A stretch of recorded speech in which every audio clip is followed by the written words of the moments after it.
Okay, let's go ahead. We will call to order reinvestment zone number 16, City of Houston meeting. The first thing we will do is call roll and establish a quorum. When I state your name, please let us know if you're present. Robert Clay. Jennifer Curley has joined the conference. Not scheduled to attend. Dot Cunningham. Present. Ethel Johnson. Steve Lerner is present. Kendall Miller. Here. Judson Robinson. Lisa Simon. Present. Louis Sklar. I'm here. Mary Carmen Tamez. Present. Okay, well, it does look like we have a quorum. Thank you. Now I'd like for the Uptown staff to please identify themselves. Stephen Wood. Bob Ethington. Shannon Daniels. Betsy Kirkgard. Andrew Jerridge. Robert Tobby. Josh Flowers. Steve Dunn, consultant on the land bridge. John Breeding. Amy Escalante. That's it. Okay, thank you. If there are members of the public on the call, please identify yourself.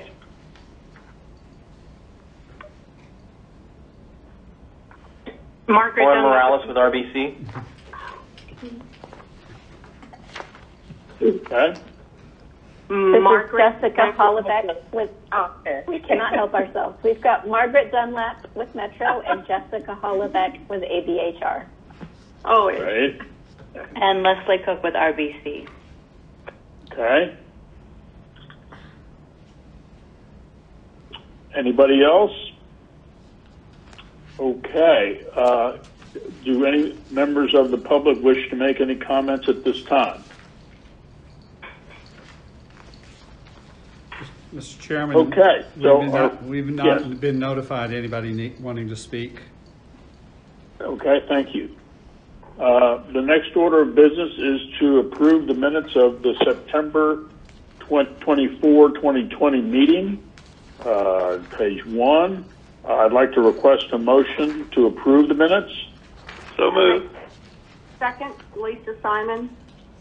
Moved and second. All in favor, please say aye. Aye. Aye. Motion carries. Next order of business is to approve invoices. I'll turn it over to Shannon Daniels for that. Stephen, Go ahead. Mr. Chairman. Wrong meeting, Mr. Chairman. Yeah, Mr. Chairman. We need to suspend the reinvestment zone and then call to order the Uptown Development Authority. If you could do that. Yeah, we do, don't we? What is my... tell you what. Okay. You're right. So let's start over on this one, all right? We're going to suspend reinvestment zone number 16, and we're going to call to order Uptown Development Authority meeting. Let's have, again, the same board member roll call. Robert Clay, Dot Cunningham, Ethel Johnson. Dot's here. Steve Lerner is here. Kendall Miller. Here. Judson Robinson.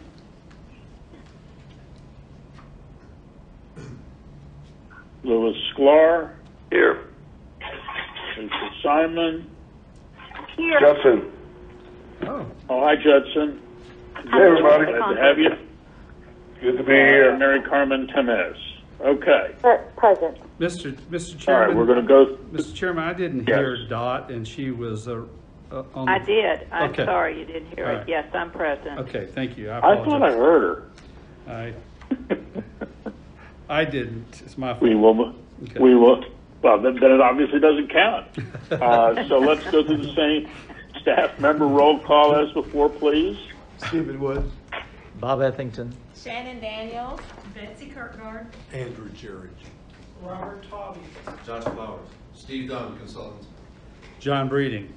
Amy Escalante. Okay, and are there members of the public to identify themselves? You're going to get good at this. Lauren Morales with RBC. Jessica Hollaback with ABHR.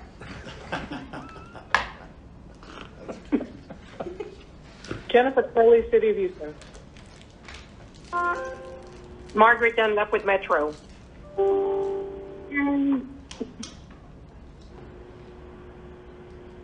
Okay, great, thank you. Again, we don't have anybody, John, requesting the opportunity to provide comments from the public, correct? Correct.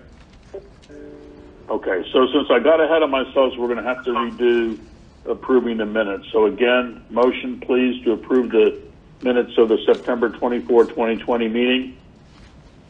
Lisa Simon makes a motion to approve. Second. Scott Cunningham, second. Moved in second. All in favor, please say aye. Aye. Aye. Okay, so Shannon, now we are officially to you in the correct order. Okay, thank you, Mr. Chairman. Talk about approving invoices. Thank you, sir. If you would scroll down to page 4, we have a summary of the invoices for your approval. This is for 2 months, September and October. The first section represents the district reimbursements for project staff that support the CIP, both Memorial Park projects and core projects, as well as administrative charges and other reimbursements. That totals for 2 months just over $196,000. The second section of invoices represent those project costs for the POB project that are district contracts but support the UDA project. Those are totaling $114,000, just over that for 2 months. And then the UDA contracts and work orders for these 2 months total just over $541,000 of invoices for professional services. All 3 of these categories for 2 months total $852,281.06 that we are suggesting for your approval. And then under the contract payments, these represent construction contracts where those contracts have been previously approved by the board, and these are pay applications that have been submitted. Altogether, those construction payments total $1,979,290.01. All payments before you today requesting approval and or have been approved previously total $2,831,571.07. And that's page 4. Pages 5 through, I guess that would be 8. It's just a little bit more documentation or information on those payments we've just reviewed. It gives you like the contract number and maybe which project they're supporting and what those services are for.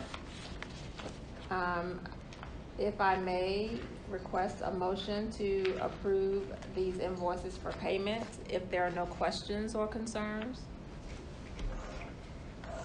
Shannon, maybe this is a question for Robert Tobby, but what is the West Park widening? Where is that? Over on West Park, from the West Loop back toward the new transit center, we simply had a minor widening of that portion so that we could have a continuous bus lane in West Park. Robert, do you want to add anything to that? Do you know the linear distance of how long? No. Something on the order of 1,000 feet of adding no more than 10 feet of concrete to the roadway. Okay, I was just curious as to where that was. Yeah. And the new signals. And we had to also put in a new signal there for the transit center. But that's basically in order to, now you could, if you're a bus coming off of Post Oak Boulevard BRT, you can go down West Park, and as you get ready to turn into the transit center, you have a left-hand turn lane. That's what that median's used for. And the same thing happens if you're eastbound and coming back to the West Loop and turning on the BRT. So it's a project is part of really to make Uptown connect to the transit center. Thanks. Thank you. Thank you. Are there other questions or concerns regarding the invoices? Mr. Chairman, could we have a motion to authorize payment of these invoices? Can we have such a motion, please? Oh, Second. I was going to make the motion, but it seems that Riley Lundquist would like to make the motion. Mary Carmen Temez makes the motion, sorry. Johnson Robinson, second. Thank you. Okay, motion and second. All in favor, please say aye. aye. Aye. Motion carries. Thank you, Shannon. Now to review the MWDBE report. Shannon, it's still you're up. Okay, thank you, sir. Page 9. Page 9 is a summary of our MWDBE, SBE expenditures, both cumulatively and for this fiscal year. The top portion represents our goals and what we've accomplished since inception, pretty much, at 39% for a 24% professional goal and 22% for a 17% construction goal. For our current fiscal year, for professional services, we're at 54%, and for construction, we're at 46% with a 17% goal. If you recall, we have the land bridge project going on, and a large part of that is the help me, Andrew, Tricon, who is the sub to, or the main builder for the arch main. There you go. Help me out. Tellefson. The good news is that $70 million project. Andrew has got the total MWDB number in the contract up to about 33%. So that's correct. Good work. Good work. That is great work in that area with our Good job. with RDB. I have a small question. Yes, ma'am. Those goals are set by the city. So yeah, that's not an easy question, Director Simon. Yes, goals are set by the city. They have a slightly different approach that they take, and we've adopted this approach. We strive for 17 or greater for construction, and then 24% or greater for professional. The city does some kind of classification and stratifies it a little bit more for WBE, small business, and we've just historically done this, and each time we work with them, they're okay with the way that we've been reporting our goals. So a long answer to, this is the way Uptown does it, and we haven't gotten a lot of pushback from the city of Houston. Thank you. You're welcome. Okay, now as I understand it, this was review purposes only, so we do not need to take any action on this. Is that correct, John? Correct. Correct. Okay, any other questions on that report before we move on? Okay, now we're going to consider approval of the authority's investment policy, and Shannon, it's yours. Okay, thank you. The investment policy starts on page 16. We have not made any changes to it this year. If you had a chance to review it when we sent it out, that's great. Page 31, if you scroll to that page, it's kind of like our chart and overview. It kind of talks about the sections and what each section outlines, and we're not making any changes to any of those. Again, we are required by law to have an investment policy. It basically establishes the investment officer and an assistant. That would be John Breeding as the officer, and I assist him. You know, it requires that we do training every 2 years. If you recall, we report that to you. We are in compliance. We did it in May of 20. It establishes the frequency with which we should report out to you, and it kind of outlines our broker dealers, what is allowable under collateral for our deposits, as well as what is allowable for investments. The board has typically taken a conservative approach to that, so we don't do a lot of crazy investments chasing yield. It also lists out our strategy, which our primary strategy is to understand the suitability of each investment and preserve principal. You can see that in action 7 or item 701. And lastly, the policy requires an annual review, which is what we're doing now. Again, we did not make any changes. If you'd like to approve it now, that would be great. Typically, if you want to take additional time to review, and we can bring it back to you, your decision. Go ahead, please. Oh, how long have we been using the same policy, you said we're not making any changes, that we've been using this one for 2 years or Yeah, 1 year? it's been about 3 years. About 3 years ago, we had our co-FA, Tkg and Associates. They did a review of the policy for us, and I think we made a few changes then, but there are no major changes usually. We might just tweak it to update it to, be more in line with maybe some new laws, or just to be a little bit more specific. But yeah, no major changes. And I think, Shannon, I'd ask you to talk about what we do as practice. These are our rules and regulations that we have to live within, but I think we're perhaps more conservative than even this, so maybe you might talk about what we actually do. That is true. Yeah, we have a lot of things that are allowable for our investment purposes, as well as what we can use as collateral for our deposits, but typically we are a lot more conservative than even our policy allows. And our investments are? Oh, our investments, currently, our investments are with the trustee at Bank of New York Mellon, and they're in a treasury management fund supported by treasuries, government treasuries, very low risk.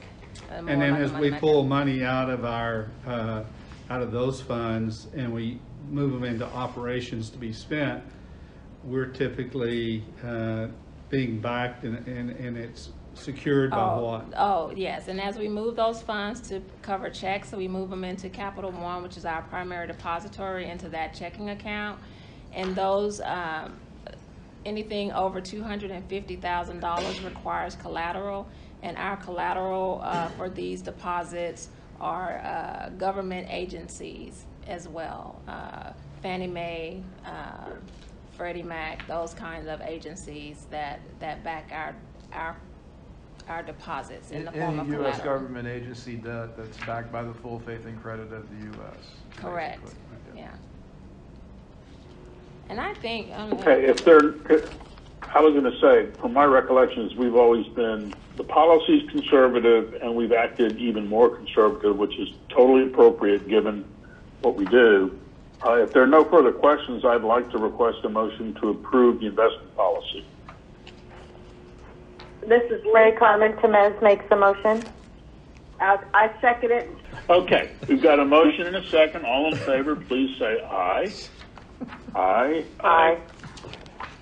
Motion carries. Thank you. Thank you. Okay, now we have to do an annual review of procedures for continuing disclosure. I'm going to turn it over to Stephen and Jessica, please. Yes, Mr. Chairman. Good afternoon. This is Jessica. Do you want me to go ahead, Go ahead, Stephen? Jessica. Go ahead. I was just going to ask you to go ahead, so. Okay. Take it. Your continuing disclosure compliance policy refers to the SEC Rule 15C212, which is a rule that requires each time you sell bonds on the open market, you have to agree with your underwriter that you're going to keep certain financial information up to date on an annual basis. And 4 or 5 years ago, as your bond counsel, we recommended that you all adopt a written continuing disclosure compliance policy that describes the steps that your consultants and staff will take to make sure that we meet that continuing disclosure obligation.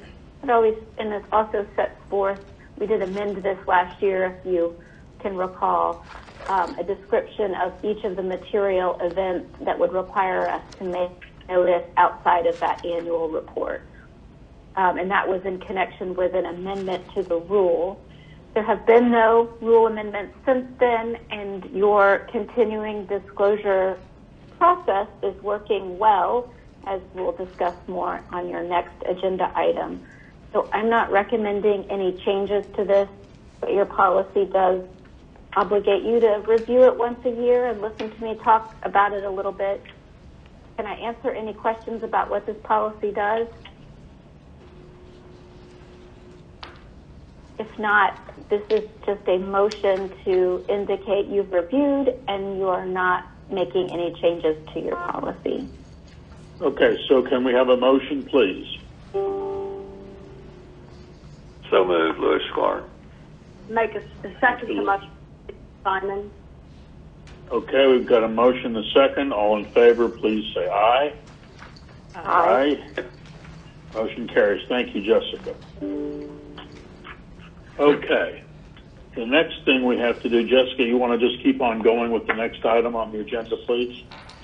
Sure. The next agenda item is to actually authorize the preparation and filing of your annual disclosure statement. If you look at starting with page 33 of your board packet, this is a cover letter that goes to the Municipal Securities Rulemaking Board. That's the depository that receives these disclosures, indicating that we're filing an annual report as well as our annual audit. And if you scroll down a couple more pages to page 36, this is where it gets really interesting. This is the updated information that we have compiled. This is information that would have been previously included in your official statements when you have sold bonds. It actually is worth taking a look at because it provides some pretty good data about the taxable values within the zone and the net increment revenue that you're earning each from the city's participation as well as HISD.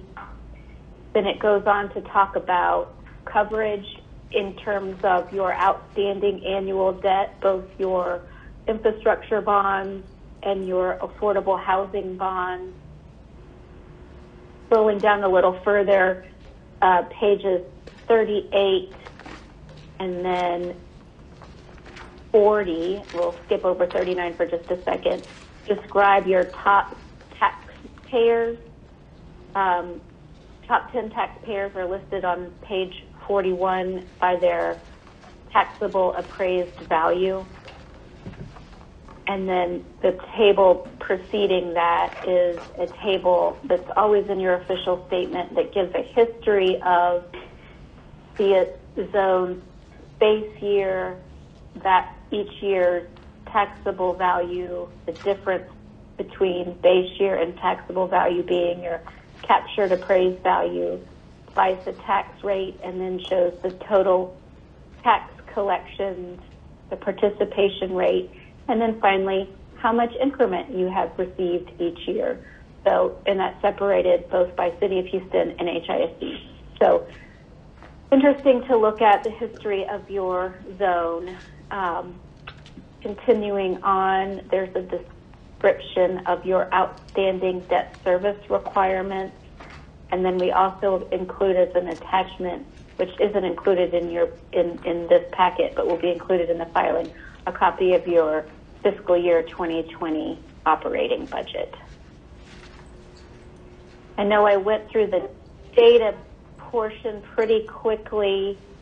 Happy to answer questions, and your financial advisors on the line as well, and they were helpful in providing and compiling some of this information as well. Any questions from directors?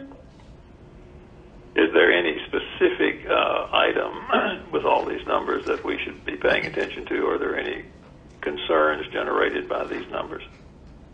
No, I think I would point out to you on page 37. When you talk about concerns, I always jump to, are we able to afford our debt service? And what this table in the middle of the page shows is your coverage of fiscal year 2020 tax increment revenue as a comparison over your maximum annual debt service and your average annual debt service, each of which are very healthy coverages. Thank you.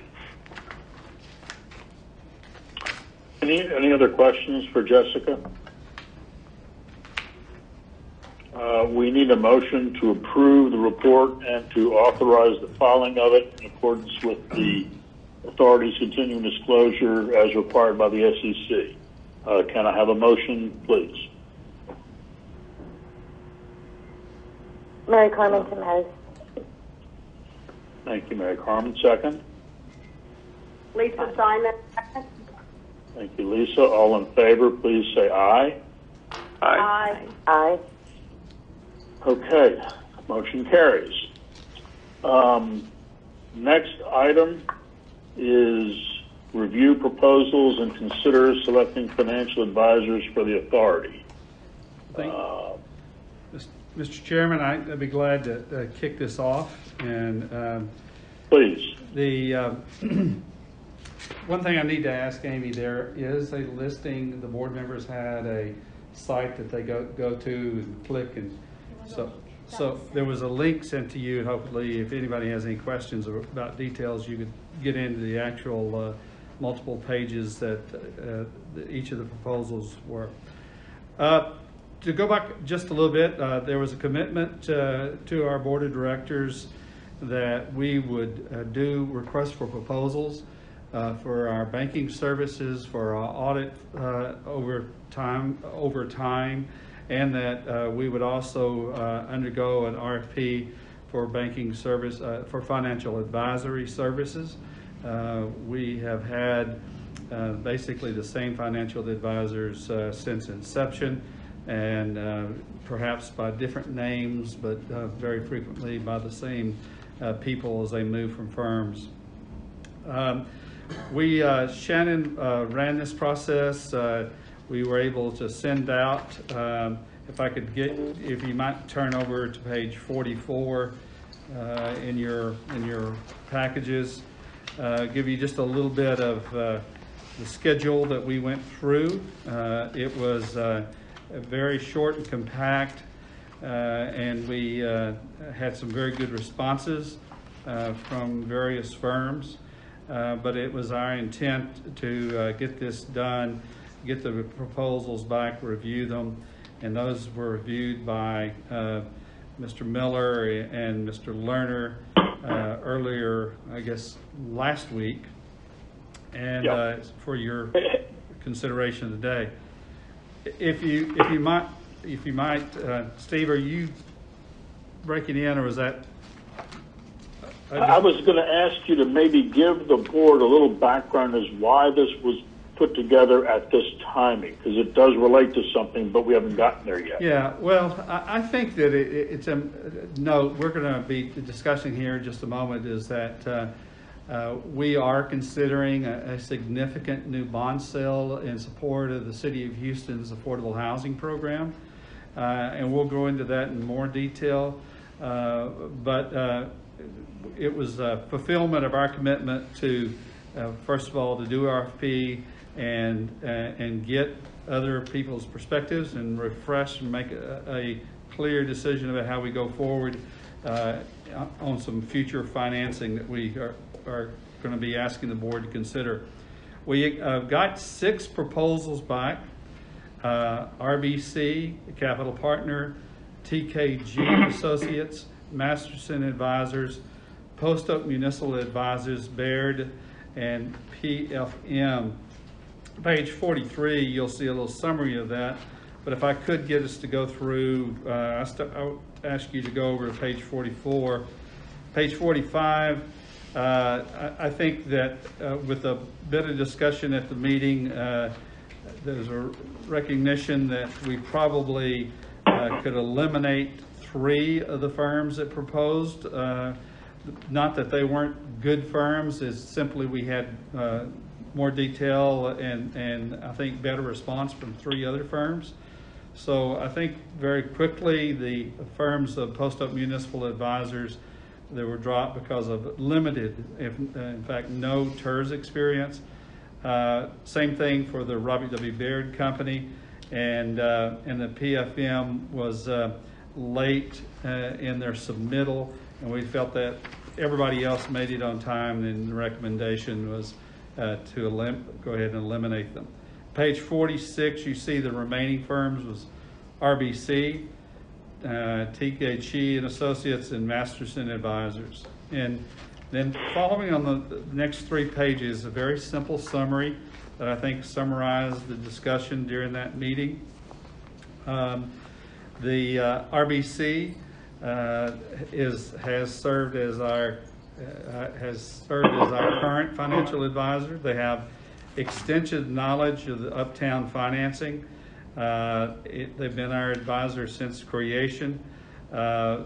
They have a very broad national and very deep support resources. They listed very few additional TIRZ experience beyond Uptown. At least that was the interpretation from you in the reviewing the proposal. And then among the individuals, their key individuals, they weren't as experienced as some of the other firms. This is not a fee-based selection, but their fee rate was quoted as higher than others. If you would then turn to page 48, Tkg and Associates. This firm has been our co-financial advisor on previous financing. So they have a very high level of knowledge of the Uptown TIRZ financing. Mentioned that they were co-financial advisor. They offered a very competitive fee, and they are a WDBE firm. And then finally, the firm that again, of the three, a part of the three that we discussed was Masterson Advisors. Masterson has extensive TIRZ experience, probably almost quote unquote the TIRZ financial advisor in Houston with 15 different TIRZs. They have significant City of Houston municipal financing experience. They have been the city's financial advisors in the past. They had highly experienced key personnel, had a very competitive fee, and they are a firm that is local based and has an extremely high level of credibility. Interestingly, they are employee owned and qualify for the city and as a minority women disadvantaged business firm itself. So that is just a broad general discussion, but Mr. Lerner and Mr. Miller carried the load on this. So I'll leave with that and let y'all present your thoughts. So let me, if appropriate, let me try to summarize. We had a lengthy discussion of this the other day, Kendall and I and John and the rest of the Uptown team. And our conclusions were, after weighing everything fairly carefully, we decided it was very easy to recommend that we stick with TKG as kind of the co-financial advisor. That just seemed to serve a lot of good purposes. And then it came down between choosing RBC or Masterson. And it is not based on one factor alone. It is not simply pricing. It is not simply, each firm has its advantages and disadvantages, but probably the easiest way to cut through it all was to say, on balance, we would recommend going with Masterson Advisors over RBC. It's very competitive, but they seem to have more positives than negatives, and that's our recommendation. But let's make sure we give everybody a chance to ask questions about that.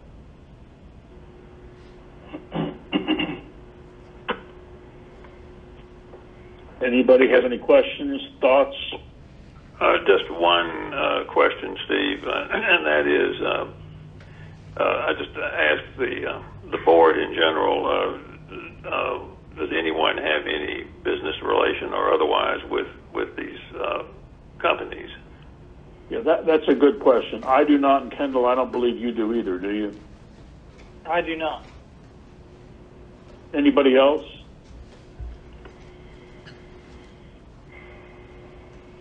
Thank you for raising that, Louis. That's a very appropriate question, clearly. Any other questions?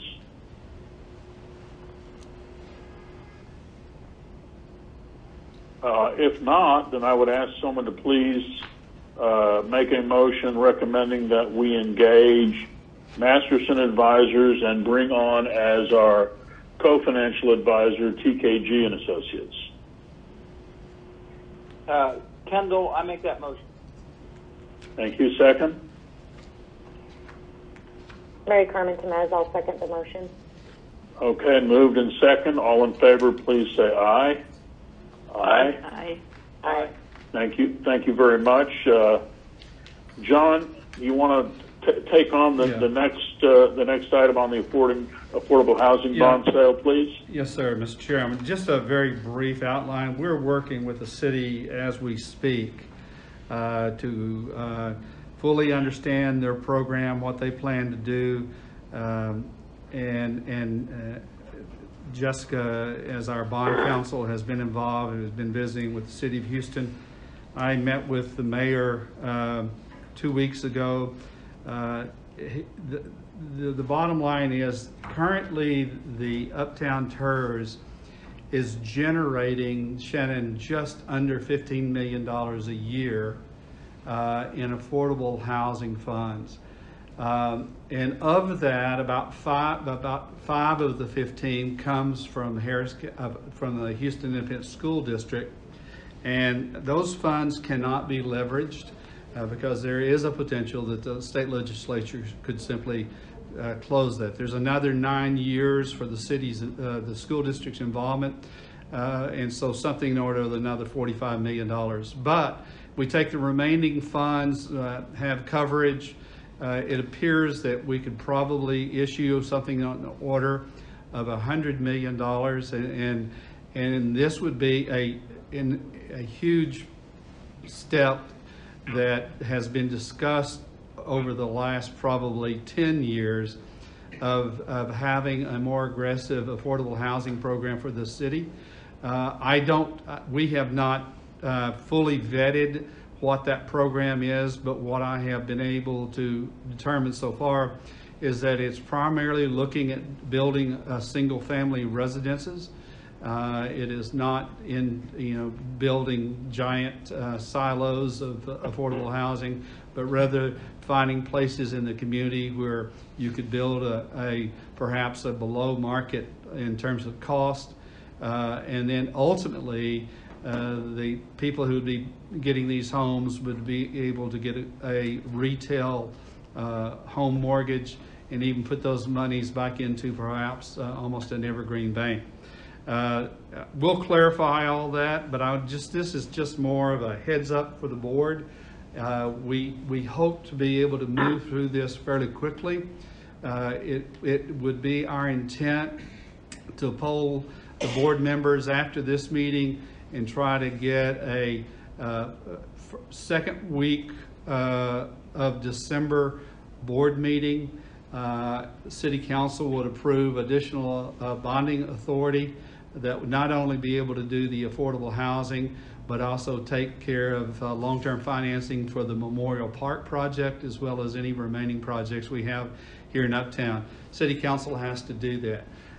We would then most likely price the bond issue in January and look for funding in late February. And so, Mr. Chairman, really just a beginning of this is our intent, and we're deeply involved with the city to finalize how this bond issue would actually be used, how it would be monitored, et cetera. It would.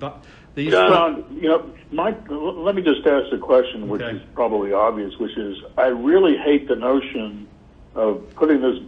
I've always wondered where this money we sent to affordable housing went anyway. Yeah. And I would really ask that we be allowed to understand what the program is so that we can sleep at night knowing that we're doing the right thing. Totally agree. And I'm just very queasy about, this is a lot of money, and the city has had issues with affordable housing, and I think the board ought to really have the opportunity to understand and ask questions and do a little bit of due diligence on this. And I know it's not a lot of time, so how and when is that going to happen? May I speak to that? This is Jessica. I had an opportunity to talk with Tom McCaslin, who is the director of the City of Houston's Housing Department, on, was it yesterday or was Monday? I think it was yesterday. And it was yesterday. My days blur together. He is very aware of the historical problems that have occurred in connection with being able to track the use of affordable housing bonds He was not a part of that department at the time, and has made himself readily available to answer any questions about the use of proceeds. He went through with us a very detailed description of how these funds are going to be spent in basically 3 separate projects, all for single-family affordable housing. Some of it is to provide loan subsidies, and some of it is direct rehabilitation. We are in continued communication and conversation about that because the use of proceeds, not only is it very important from the perspective of wanting to make sure that that money is properly spent, how the proceeds are used affect whether the bonds are taxable and tax exempt. So we will continue researching some of this. It is possible that a portion of your bond issue will be issued as taxable bonds. I've been waiting to speak to your financial advisor until after today's meeting. Some of that will be a market-driven decision, and some of it will be a legal decision. But just to circle back to your question, yes, we are very aware that it has not always been transparent how proceeds have been used, and we've communicated very clearly to the city that in this instance we need to know a detailed financing plan. And so we'll be able to put something together in writing for you all to review before you sell the bonds. Well, and candidly, I want to know that there's an agreement in place that this is how the city's going to do it, not just what they're saying. That's right. They do have to sign a certificate with making certain representations about how they're going to be using the bond proceeds as well. Jessica. And continuing compliance. I mean, Jessica, it's the same sort of thing you always tell us, right? Yes. You got to start this way. You got to keep it up. You got to comply with it. You got to report on it. I just feel like, and I know the good news is you're looking out for us and you're looking out for everybody because it's got to be tax exempt to the extent that they're tax exempt, and so they've got to do these things. But I am a little paranoid, and I know we're rushing to get this done, and it's a wonderful goal. I just want to make sure we can actually do it and that we're doing the prudent thing. Mr. Chairman. Steve, I certainly agree with you in that, if we simply are a pass-through conduit, that's one thing. Then I want to be identified that way with no liability whatsoever. But if we have other responsibilities, we just need to get input on that and be able to make some decisions. That's right. That's a when really you start good point. but the problem is that, you only find out later what you really are, right? After all these years, I'm not sure what we are. That's kind of my point. I mean, we can say, well, we're just a pass-through, and someone says, well, you don't have the right just to be a pass-through. You're issuing these bonds. And so, to the extent that they are tax-exempt bonds, the responsibility for tracking absolutely will remain on the authority, and we take that very seriously. That does speak to an advantage for the portion of bonds that are going to be used as grant funds. That's a little harder to track, and that may feed into part of our Jessica. Taxable. Jessica, if I could. I think that, sure. Mr. Chairman, we'll proceed upon a schedule that this board of directors is comfortable with. If I implied we were going to be rushed through this, we will go as you want us to go, and if you will allow us to develop the briefing package and to answer these kind of questions, and I think Jessica has a very real sense of the board's position. Let us put that information together. Let us do some briefing papers for you, and as we go up to a board meeting, and we'll only schedule a board meeting when you guys are comfortable to perhaps begin to discuss it and make a decision. Would that be? Yeah. So that was certainly fine. And again, what I want to make clear is we need to see these things in advance of the board meeting. I don't want to have a board meeting where we're just being presented with stuff. I hear you very loud and clear. We'll make that happen. Perfect. Right. Anybody else have any questions? I don't want to monopolize the conversation. Thank you for asking for that. Happy to do it. I mean, look, I think I kind of have a feeling we all feel the same way. I just decided to get it out there since it was bothering me. Okay, so at this point, John, I think we kind of know where we are and what we're trying to do and what, and Jessica, I really appreciate, you guys' interests are aligned with ours, so that's very important. I think that, I think Jessica and I have our marching orders. Okay. I got a feeling you do. Okay. Shall we move on to the Land Bridge Central Connector approval of change order number 5, which I believe is on page 50. John, are you or Andrew going to talk about that? Yeah, we're going to have Andrew take us through a quick presentation and leads us up to the actual change order. Incredible amount of work going on, and if any of you in the board would like to put your boots on and go out and see the progress, they are really doing a great job in moving forward. Andrew? Thank you. Your show.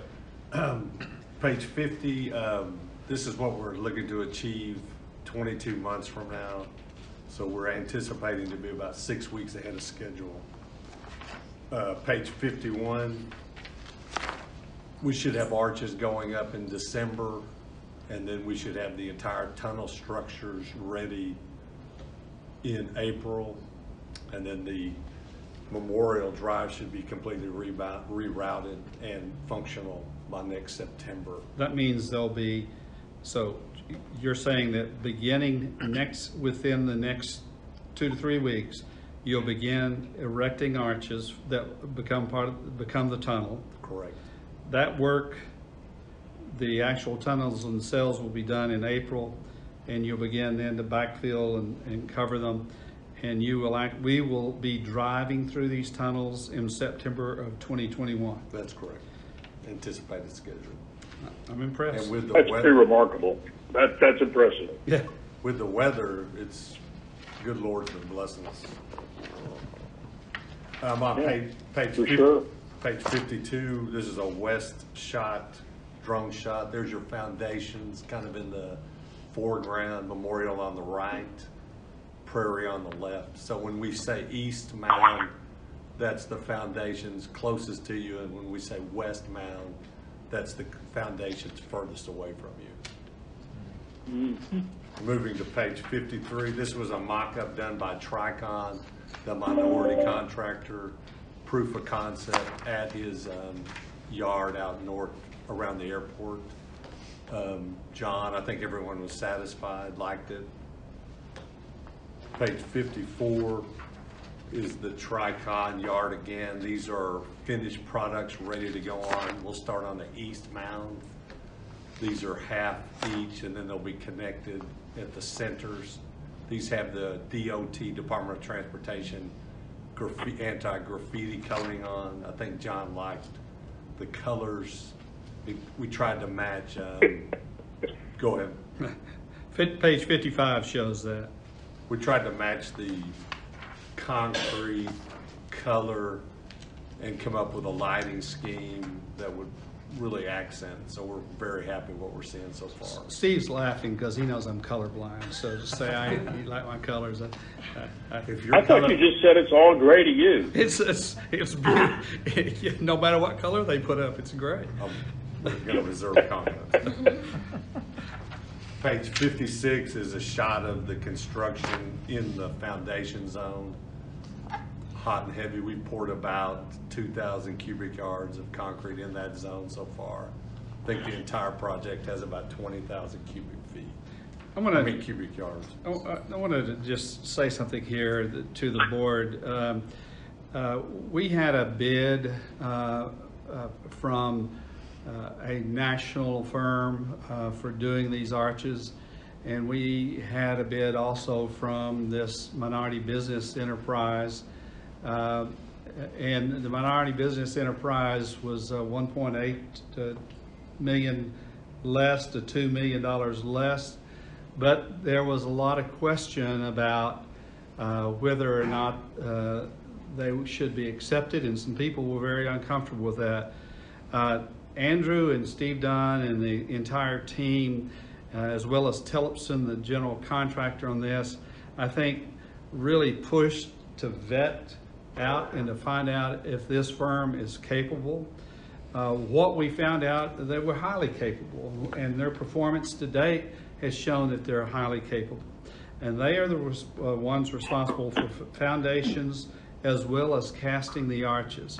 And so here's a point to where you bid a project and you get a minority firm for a critical piece of the project, and instead of finding a way to say no, Andrew and his team found a way to vet the companies and found a way to say yes. And I just think, I want to thank you, the board, for realizing that's an important thing to do. We got a great contract. And so I just wanted to point that out. Yeah, the Tricon does sound walls for the Department of Transportation all over Texas. Yeah. So we're very pleased with their abilities. Look, it's terrific that it all worked out, and candidly, thanks go to the team as well as to Tillotson, because Tillotson didn't have to say yes. That's correct. But the team helped get them there. Yep. Thanks to all. We said, don't just do the cursory look, let's go deep. And there was some risk, but I think our risk has been greatly rewarded. Have a great contractor. So far, so continue, Andrew. On page 57 was our budget at the beginning of construction. Right now, we're estimating to be under budget by about $1 million to $1.5 million, but we're early in the game. Page 58 is the proposed change order. That's it. So we're looking at change order number 5. You've approved, the board has approved change orders 1 through 4, and we're looking for this change order to be approved ASAP. 59. Page 59 goes into the detail of each one. That's right. So basically, items, the second dot point down are all additional items, new scope. The dot point number 1 is more of a catching up from the issue of construction documents and moving into the subcontracting. So all the dot points below the first one are actually added scope to the project. Just we had set aside a contingency because we wanted to get the project out in bid as soon as possible, and we did not have all of the engineering design done on some of the lesser pieces, and so we knew we were going to have to come back and add some money into the design part. So that's that $180,000 up at the top, and then as Andrew said, we're basically adding scope. And then if you would turn over in my package, it's on page 61, where we show our with the approval, assuming that you will approve change order number 5, we will still have around $4.7 million of contingency remaining. We only have about $46 million of original construction costs remaining. So, you know, if you want to say that we have a 10% contingency, but if you look at the total, even the total construction budget, we are over 8% of contingency. And so based on that, we will ask your consideration, acceptance, and approval of the change order number 5 in the amount of $824,542. And then Andrew and Steve and I are here to answer any questions you might have. This is Lisa. I have a question, and it's a dumb one. GMP, I assume MP is Memorial Park. What's G? It's a guaranteed maximum price, and that's for our Tillotson contractor. There it goes. I'm so sorry. Sorry about that. We should have defined that. And No, if you, probably everybody do it but me. yeah, and if you go back and take a look, we actually awarded change order four was $52 million. Well, that was really, we finally had and negotiated with all the subcontractors, what the construction price was going to be. Right. We went forward with that, and then this is the fifth change order that we brought in. And this change order is to the Tellefson contract. It's the amount of approved for the project is still 70.4, and we're looking like we're going to come in low in the 69.5 range right now. Well, this is Lisa. I make a motion to approve change order number 5. Do I hear a second? Second, this is Lewis. Okay, all in favor, please say aye. Aye. Aye. Aye. Motion carries. Thank you very much. All right, Mr. Chairman, I think we are complete with that action. That's it. And I think so. So we'll now officially recess the Uptown Development Authority meeting. We will reconvene the TIRZ meeting, and now we will adjourn the Reinvestment Zone number 16 City of Houston meeting and the Uptown Development Authority meeting. And let me just say thank you, everybody. We had a pretty full agenda.